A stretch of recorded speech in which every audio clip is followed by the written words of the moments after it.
Doctor HS. Rawat, international धर्मगुरु के खिताब मुझे मिले हुए हैं।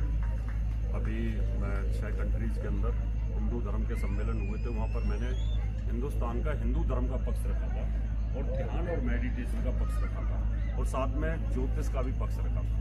वहाँ बहुत सारे जो गोरे लोग थे, अंग्रेज लोग थे या जो मुस्लिम थे जो मानते नहीं थे इस बात को, उनके हमने वहाँ पर प्रूव किया, दिया है, वास्तुशास्त्र दिया है, मेडिटेशन दिया है, ये सारी चीज़ें दी हैं, तो वो लोग बड़े प्रभावित हुए थे।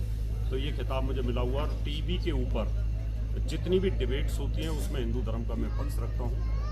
यूट्यूब का गोल्ड मेडलिस्ट हूँ मैं और एस्ट्रोलॉजी पढ़ाता हूँ और राइटर भी हूँ और मैंने 15 किताबें भी लिखी हैं ज्योतिष के ऊपर और अभी मेरे इंस्टीट्यूट चलते हैं जिनमें मैं ज्योतिष सिखाता हूँ।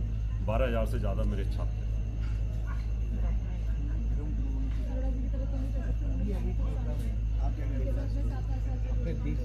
जी, और धर्मांतरण को किस तरह से देखते हैं?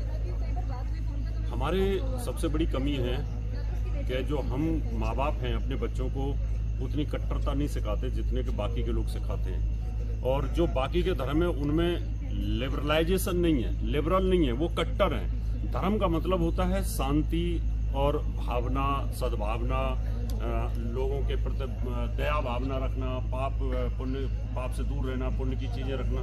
वहाँ पर क्या है कि जीव हत्या, यानी कहीं ना कहीं उनकी जो किताबें हैं उन किताबों में इस तरह की बातें लिखी हुई हैं कि जो व्यक्ति को भड़काती हैं, जिसके कारण जो किताब में लिखा है, जिनके धर्म की किताब के अंदर लिखा है वही वो फॉलो करेंगे। अगर आपने लिखा है कि भाई आप 10 आदमी को कन्वर्ट करिए आपको हूर मिलेगी, आपको लिखा है कि 50 आदमी मारिए तो आपको जन्नत मिलेगी, तो इस प्रकार से जब ब्रेन वॉश अगर कोई किताब कर रही है तो उसके जो फॉलोअर होते हैं, जो ज़्यादा पढ़े लिखे बुद्धिजीवी नहीं होते हैं, वो लोग इस प्रकार का प्रोपोगंडा करके, केरला स्टोरी के अंदर आपने देखा है कि किस प्रकार से चाहे उनकी लड़की है, चाहे उनका लड़का है, चाहे उनका मौलवी है और चाहे कोई स्त्री है, उन सब के अंदर उनके दिमाग में कूट कूट करके ये बात भर दी जाती है कि वो जिहाद पैदा करें। उनका एक ही उद्देश्य होता है कि पूरे वर्ल्ड के अंदर जो जमीन है, आसमान है, आकाश है, पाताल है, वो सब मुसलमानों के लिए है। इस वजह से जो केरला स्टोरी है उसकी सच्चाई आज से नहीं है, 1000 वर्ष पहले से हिंदुस्तान के अंदर चल रही है। आप बड़े बड़े स्टारों को अगर आप देखेंगे,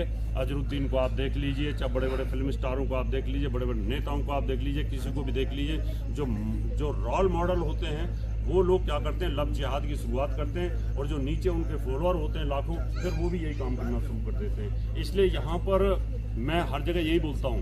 मैं अभी बाहर इजिप्ट भी गया, दुबई भी गया, सारी जगह गया, वहाँ मैं खुल करके बोलता हूँ कि आप लोग ज्ञान उत्पत्ति नहीं करते हो, आप एक जिहाद की उत्पत्ति करते हो। तो उन लोगों से काफ़ी हमारे क्वेश्चन आंसर हुए जैसे आपके साथ हो रहे हैं। तो केरला स्टोरी एक सच्ची घटना है और ये हर जगह पर होती है। रोजाना टीवी पे इस प्रकार की घटनाएं आती हैं, अखबार में इस प्रकार की घटनाएं आती हैं और ये पहले आप देखेंगे इसी प्रकार की लव जिहाद की घटना तो पंजाब में बहुत सारी हो रही है। कन्वर्जन पंजाब में बहुत ज़बरदस्त हो रहा है, जब वो रिच स्टेट है वहाँ पर भी हो रहा है। तो ये कहीं ना कहीं ब्रेन वॉश करने की जो थ्योरी है वो अच्छी नहीं है। क्या करने की जरूरत है इसके अंदर हमें, जैसे कि मैंने कहा कि मैं धर्मगुरु के मुझे नवाजा गया है, मैं जगह जगह अपने प्रवचनों के अंदर यही बात बोलता हूँ, सबको सिखाता हूँ, सबको बताने की कोशिश करता हूँ। अपने बच्चों को अवेयर करिए, उनको समझाइए कि अपने धर्म के बारे में बताइए, जिससे कि अगर आप पूजा पाठ करोगे, आप अवेयर रहेंगे तो दूसरों का प्रभाव आपके ऊपर नहीं आएगा।